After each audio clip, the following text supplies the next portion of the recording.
Bonjour, je souhaite la bienvenue à tous mes abonnés que je remercie vivement pour l'intérêt qu'ils donnent à ma chaîne Univers QSE.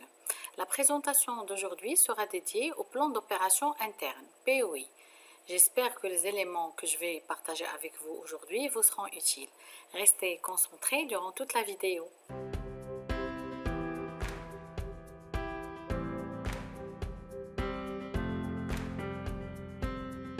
Le POI, plan d'organisation interne, est un plan qui englobe les mesures d'organisation, les méthodes d'intervention et les moyens nécessaires à mettre en œuvre pour réagir en cas d'accident afin de protéger le personnel, les populations et l'environnement. On va regarder d'où vient l'exigence d'établir un plan d'organisation interne. En France, le plan d'opération interne ou le plan d'urgence interne est une exigence de la directive CVSO, qui est un texte européen le plus connu de l'encadrement des risques liés aux installations industrielles. Ce texte, il rend obligatoire l'établissement d'un POI pour tous les établissements dits CVSO Seuil haut, et il sera aussi obligatoire pour les établissements dits CVSO Seuil bas, et peut être aussi rendu obligatoire par un arrêté préfectoral d'autorisation d'exploiter ou arrêté ministériel à toute installation classée pour la protection de l'environnement soumise à autorisation. Donc la directive CVSO est une directive qui a été élaborée après l'accident du rejet de dioxine en 1976 au niveau de la commune Seveso en Italie. Cet accident a incité les États européens à se doter d'une politique commune en matière de prévention des risques industriels majeurs. Cette directive a été adoptée en 1982 et a été révisée 2 fois, et la dernière en vigueur est CVSO 3, qui a été publiée le 4 juillet 2012 et entrée en vigueur à partir du 1er juin 2015. En France, par exemple, il y a une répartition des établissements CVSO, ceux hauts et ceux bas, au niveau de toutes les régions. Au Maroc, le POI n'est pas une obligation, mais il peut être une composante du dossier d'établissement classé pour les sociétés de deuxième et de première catégorie. Les établissements classés sont des installations qui peuvent présenter des causes d'insalubrité, d'incommodité ou de danger, tels qu'ils sont définis par le Daher du 25 août 1914, qui porte réglementation des établissements insalubres, incommodes ou dangereux. Les établissements sont classés en 3 catégories. La première et la deuxième classe sont soumises à autorisation et la troisième classe, elle est soumise à déclaration. Le classement des établissements est donné par une liste appelée nomenclature, qui a fait l'objet de plusieurs modifications, dont la dernière date de 1974.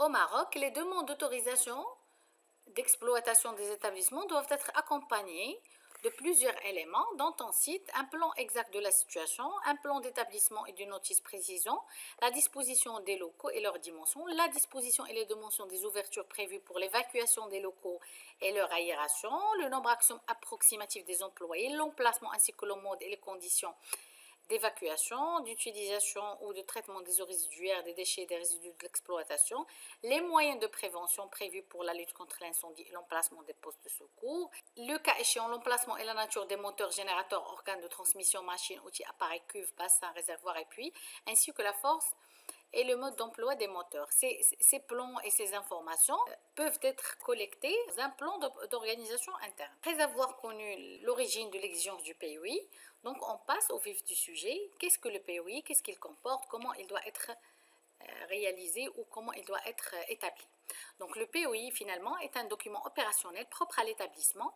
Tout simplement, c'est un outil de gestion de crise. Son objectif est d'éviter qu'un sinistre ne dégénère en catastrophe grâce à la rapidité des secours et à l'organisation de l'intervention. Il concerne un sinistre intérieur de l'établissement, incendie, explosion, pollution, et définit les moyens à mettre en œuvre pour protéger le personnel, les populations et l'environnement. Et il est déclenché et dirigé par le directeur de l'établissement ou son représentant. Je vais partager avec vous un sommaire type pour un POI. Donc la première partie, elle va être dédiée à l'alerte, la deuxième aux données générales sur le site, la troisième à l'évaluation des risques, la quatrième au recensement des moyens et la cinquième l'organisation des secours. La dernière partie, quant à elle, elle est réservée aux compléments, aux plans, etc. On commence donc l'alerte. Donc on donne dans cette partie le schéma d'alerte. Comment on alerte? Donc le schéma d'alerte, c'est comment on alerte en cas de sinistre. Donc soit il y a une détection automatique, soit à travers les témoins, on déclenche la première intervention et on informe le poste de garde pour informer le directeur du secours afin de déclencher le POI. Le déclenchement de POI impose la prise des mesures complémentaires et alerter les secours externes. Donc le message pour l'alerte externe, donc on communique la société, l'identité du déclarant, la nature du sinistre, la cause apparente et les mesures qui ont été prises. La deuxième partie, elle est dédiée aux données générales sur le site. Donc, c'est une partie qui est très importante. Il doit comprendre la situation géographique du site, le voisinage. Est-ce qu'il y a des industries à côté? Est-ce qu'il y a du stockage, des stations d'hydrocarbures, etc. Le plan du site, il doit comporter le plan, les entrées, les issues, combien de portes, etc. Et un répertoire téléphonique. Le répertoire téléphonique comporte les numéros de téléphone des différents acteurs, à savoir les acteurs internes et les acteurs externes. Les sapeurs-pompiers, la protection civile, l'ambulance, la police, les gendarmes, etc. La partie 3 est réservée à l'évaluation des risques. On fait une étude de danger qui consiste en l'identification et la maîtrise des différents éléments constituant la chaîne danger et moyen.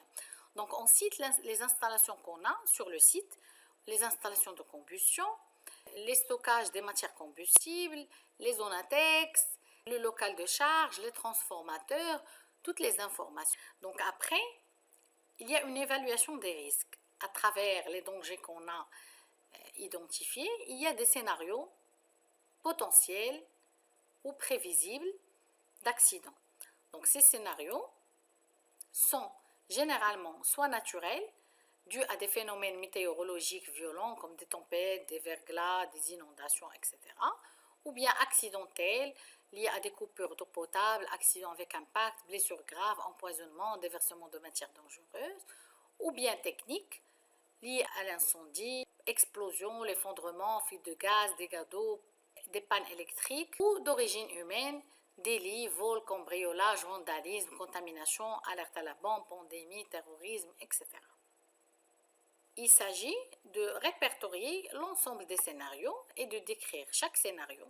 Pour le scénario 1, par exemple, le risque d'incendie ou au niveau du magasin de stockage, le type de produit stocké, les consommables, par exemple matière d'emballage, la quantité, c'est très important de définir les quantités qu'on a en stock, que généralement on a au niveau de la zone, pour connaître l'ampleur de l'accident, s'il survient.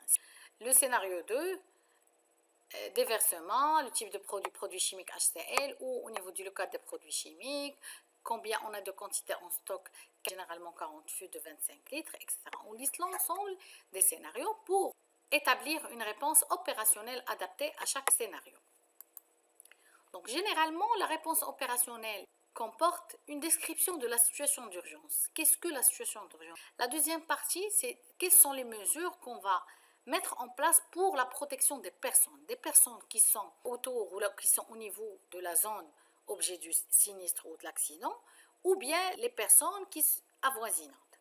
Donc les mesures de protection des installations et des équipements. Il est très nécessaire de réfléchir à la protection des installations qui sont à côté. Ensuite, en quatrième lieu, quelles sont les mesures spécifiques de l'intervention? Comment on va réaliser l'intervention? Comment on va sécuriser la zone? Comment on va réagir? Généralement, les situations d'urgence prévisibles identifiées sont simulées à des fréquences régulières. Donc, la planification de ces scénarios, c'est une planification qui peut être annexée au POI ou qui peut être gérée dans une procédure à part. Donc, on fait la simulation de l'ensemble des scénarios identifiés afin de se familiariser avec les dispositions du plan d'organisation interne. Donc, bien sûr, suite aux exercices de simulation, on dégage des plans d'action pour améliorer l'intervention des gens ou bien les dispositions qui ont été initialement prévues dans le POI. Le recensement des moyens. Généralement, on établit une fiche d'implantation des moyens contre incendie en détaillant la gestion de l'eau, combien on a de pompes de l'eau, le débit, le volume, etc. Les extincteurs portatifs, le type des extincteurs, ils sont placés où, etc. Les robinets d'incendie armés également, les installations automatiques de détection, le nombre, l'emplacement, etc. Les poteaux d'incendie, le système de désenfumage s'il y en a, les sirènes d'évacuation, la détection de l'incendie, les détecteurs d'incendie, l'ambulance, etc. Donc on recense l'ensemble des moyens qu'on a au niveau de l'établissement. Et aussi, on fait référence à une liste des équipés de deuxième intervention et éventuellement les secouristes qu'on a formés et qui contribuent à la réalisation des exercices.